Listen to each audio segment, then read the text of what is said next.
আজকে ছিল রবিবার। এখন সকাল ৭:৩০ মতন বাজছে। রবিবার যে আরেকটু বেশি ঘুমোবো সে উপায় কিন্তু নেই। বরং রবিবার বলেই আরেকটু আগে ঘুম থেকে উঠতে হয়। কারণ আজকে আমার রান্না যে করে সে আসবে না, আর তোজও বাড়িতে আছে, সেজন্য তোজও ঘুম থেকে ওঠার আগে যতটা কাজ ঠিক করে করে নেওয়া যায় ততটাই আমার সুবিধা। কারণ তোজো ঘুম থেকে উঠলে তাকে দেখা, তার যত্ন আত্তি করতে করতেই সময় পেরিয়ে যায়। প্রথমে আমি মাটনটাকে বার করে জলে রাখলাম। আজকে মাটনটাই করব রবিবার। তারপরে চটপট চাটা বানিয়ে নিলাম। চাটা একটু বেশি করেই বানিয়ে ফ্লাক্সে করে রাখি। তো এটা উজ্জ্বল ঘুম থেকে উঠলে উজ্জ্বলও খায়, আর আমিও ১-২ বার তো চা খাই। যেহেতু চিনি দুধ ছাড়া চা, সেজন্য বারবার খেলেও খুব একটা ক্ষতি হয় না। আর এখানকার ঠান্ডা ওয়েদারে এই গরম গরম চাটা গলার জন্য বেশ আরামই দেয়।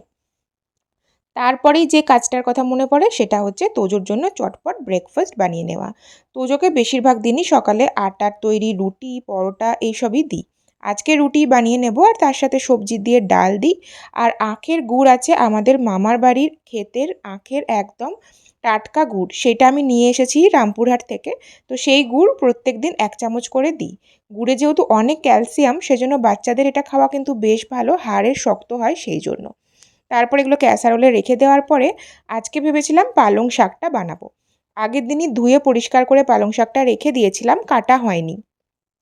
সবজি কাটাতে আমি অতটা পারদর্শী নই। একটু টাইম লাগে, আর হয়তো একদম পারফেক্ট কাটাও আমার হয় না। রান্নার অনেকটা অংশ কিন্তু এই কাটাকাটির ওপর নির্ভর করে। একটা রান্নার জিনিস এক রকমভাবে কাটতে লাগে। তবে কাটার ব্যাপারে আমি অতটা পারদর্শী নই, এই কাজ চলার মতন পারি।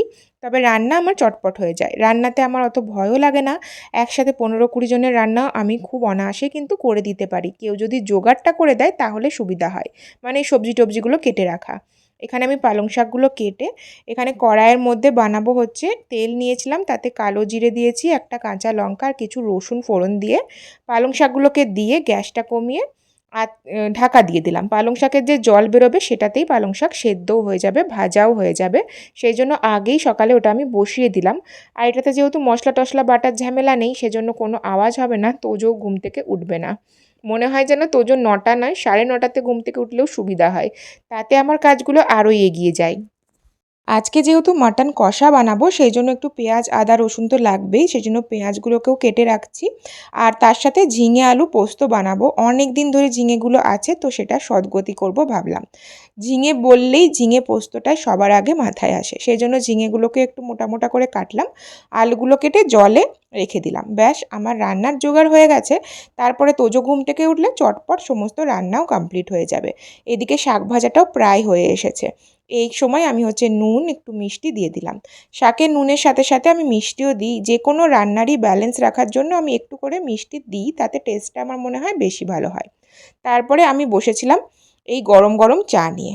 অনেক মায়েরাই বলে থাকে যে বাচ্চার ঘুমিয়ে যাওয়ার পরে মি টাইম কাটানোর জন্য অনেক রাত পর্যন্ত তারা জেগে থাকে।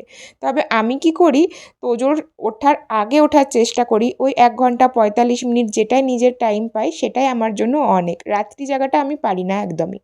তারপরে তোজো ঘুম থেকে উঠে গিয়েছিল। আজকে একটু দেরি করেই উঠেছে, ওই ৯:২০-২৫ নাগাদ। আমিও আর ওঠাইনি। এদিকে তোজোকে খাওয়াচ্ছিলাম, আর তার সাথে সাথে মাটনটাও কষাতে বসিয়ে দিলাম। তোজোর খেতে যেহেতু টাইম লাগবে, সেজন্য ওকে বসিয়ে বসিয়ে খাওয়াতে খাওয়াতেই ১০টা বেজে যাবে। তো সেজন্য আমি একই দিকে মাটনটাও কষাচ্ছিলাম, আর একদিকে ওকে খাইয়েও দিচ্ছিলাম। কারণ মাটনটা যতক্ষণ কষাবো তত টেস্টটা ভালো হবে। মোটামুটি ০.৫ ঘন্টা ৪৫ মিনিট ধরে কষালে ভালো হবে।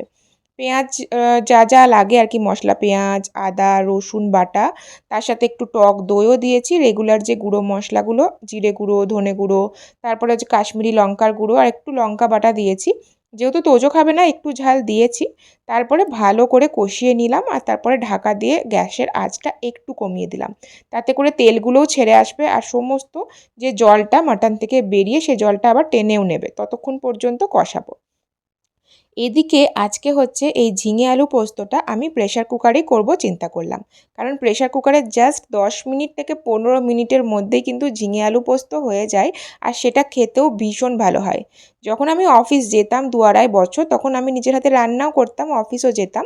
তো তখন এই শর্টকাট প্রসেসগুলো আমি শিখেছিলাম আমার মণিমার থেকে। বাড়িতে মণিমা, আমাদের যেহেতু জয়েন্ট ফ্যামিলি, সেজন্য আমাদের 9 জন 10 জন মেম্বার থাকতোই আমাদের বিয়ের আগে। মণিমা একা হাতে, আর মা হেল্প করতো। মা আমার জলখাবার করতো, হেল্প করতো, আর মণিমা রান্নাগুলো করতো। তো তখন চটজলদি করার জন্য অনেক প্রসেস মণিমার থেকে শিখে নিয়েছি আমি। কারণ মণিমা তখন চটজলদি করতে হতো, আমাদের সমস্ত টাইম মতন খাওয়া হয় বাড়িতে। 8:30-9টার মধ্যে ব্রেকফাস্ট, 1টা-1:30টার মধ্যে দুপুরের খাবার, 10টার মধ্যে রাত্রের খাবার। সেই জন্য সমস্ত টাইমে করাটা ব্যাপার ছিল এতজন লোকে। আর এটাও আমি সেজন্যই এটা মণিমার থেকে শিখেছি। মণিমা সবসময় প্রেশার কুকারেই করতো। এখানে হচ্ছে আমি দিয়েছি 5 ফোড়ন ওইখানেই প্রেশার কুকারেই। তারপরে হচ্ছে আলু আর ঝিঙেটা দিয়ে হলুদ নুন দিয়ে ভালো করে একটু নেড়ে নিলাম। তারপরে হচ্ছে এখানে টমেটো আর পেঁয়াজ দিয়ে দিলাম। টমেটো পেঁয়াজ দিলে খেতে বেশি ভালো লাগে। তারপরে পরিমাণ মতন জল দিয়ে নিতে হবে নাড়াচাড়া করে নেওয়ার পরে। এতে তেলও কিন্তু ভীষণ অল্প লাগে। জল দেওয়াটা ফ্যাক্টর, একদম পরিমাণ করে দিতে হবে। এক ভর্তি জল দিলে কিন্তু হবে না। তারপরে একটা মতো সিটি দিলেই আলু আর ঝিঙেটা তো সেদ্ধ হয়ে যাবে। সেদিকে আমি সিটি দেওয়ার জন্য ওটাকে বসিয়ে দিলাম। এদিকে আমার মাটন কষাও রেডি।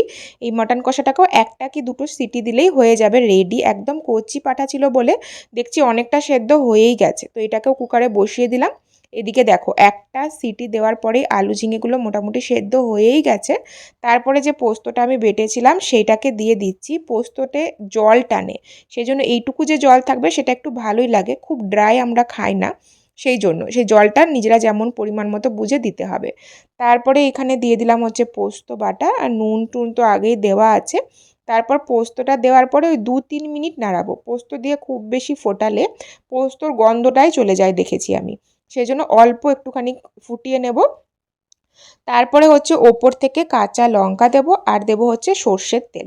এই পোস্তর সাথে সর্ষের তেলের গন্ধটা মিশলে ভীষণ অথেন্টিক লাগে খেতে। এটা দিয়েই শুধুমাত্র ভাত খাওয়া হয়ে যাবে, এরকম টেস্ট হয়। এটা কিন্তু ভীষণ ভালো টেস্ট হয়। তারপরে অল্প আঁচে কিছুক্ষণ ঢাকা দিয়ে রাখবো, ওই 3-4 মিনিট মতন, তাহলেই এই পোস্তটা একদম রেডি। একটু ঝোল ঝোল আমি রেখেছিলাম, কারণ এটা দিয়েই ভাত খেতে ভালো লাগে। আর এদিকে তারপরে আমার রান্না বান্না তো হয়ে গেছে।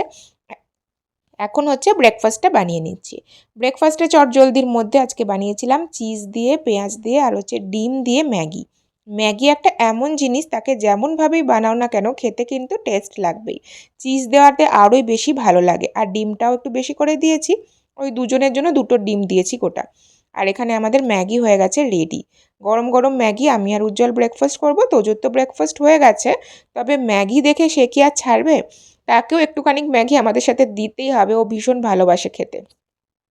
তোমরা অনেকেই বলেছো তোজোর জন্য আটার ম্যাগি অর্ডার দিতে, তো ওটা বাচ্চাদের জন্য খাওয়া ঠিক, তো ঠিকই কথা। তো আমি সেটা অর্ডারও দিয়েছি, তবে তোজো খুব একটা ম্যাগি খায় না। সপ্তাহে হয়তো 1 দিন বা 2 দিন স্কুলে নিয়ে যায়, অল্প পরিমাণে, সেটুকুই, কারণ ও তো ব্রেকফাস্ট করেই যায় সেই জন্য।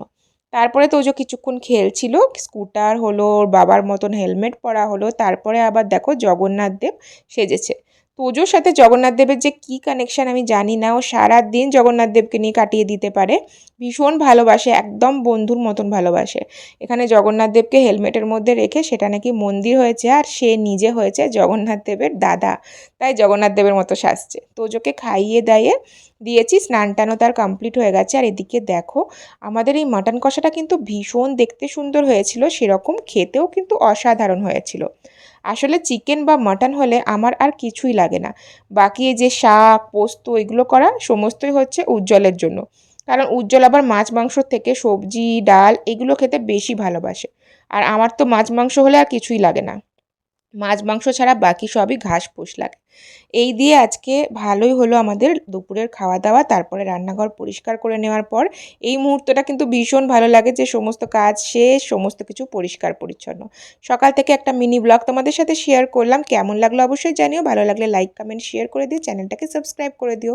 ফেসবুক থেকে দেখলে পেজটাকে ফলো করতে কিন্তু একদম ভুলো না। পরে আবার দেখা হবে, সবাই ভালো থেকো, সুস্থ থেকো, টাটা।